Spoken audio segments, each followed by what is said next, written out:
The world is watching as shocking footage emerges from Gaza after unrest between Israel and Palestine escalates once again.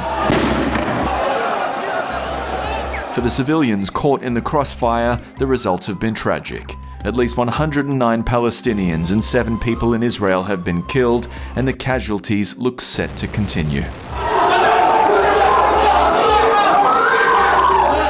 So why is this happening, and will the cycle of violence ever end?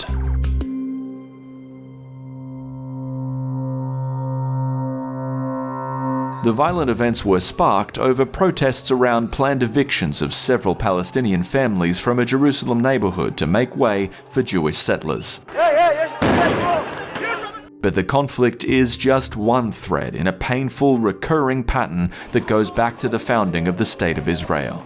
And the fans of warfare have been flamed once again by leadership.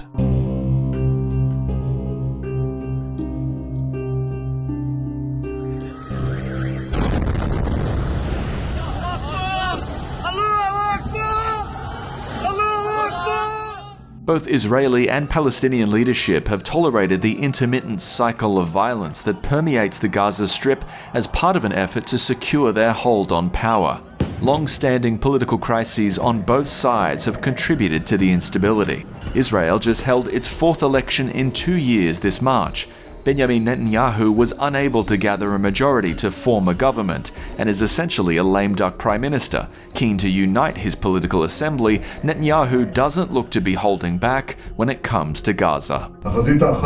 Gaza. I said that we would exact a very heavy price from Hamas and the other terrorist organizations. We are doing so, and we will continue to do so with great force. Meanwhile, Palestinian President Mahmoud Abbas cancelled Palestine's planned elections due to be held this month because of the ongoing unrest. This would have been the first election in the state since 2005. Go away from us, leave us. We will stay like a thorn in your eyes. We will never leave our country. End your occupation today, before tomorrow. Enter Hamas, the militant Islamist organization that administers the Gaza Strip. It's a designated terrorist group by the US, EU, and UK and refuses to recognize Israel. Hamas wants Palestinians to be able to return to what they regard as their old home.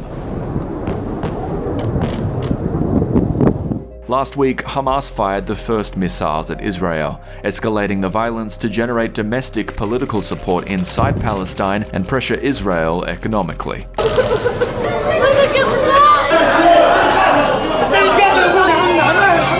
For residents, civilians, the non-militants, the situation in Gaza is sadly all too familiar.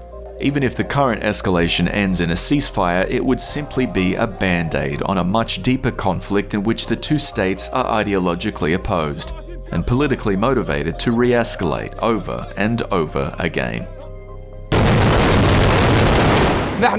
We in the Gaza Strip do not feel safe, but feel terror. Systematic terror against civilians, defenseless, and children.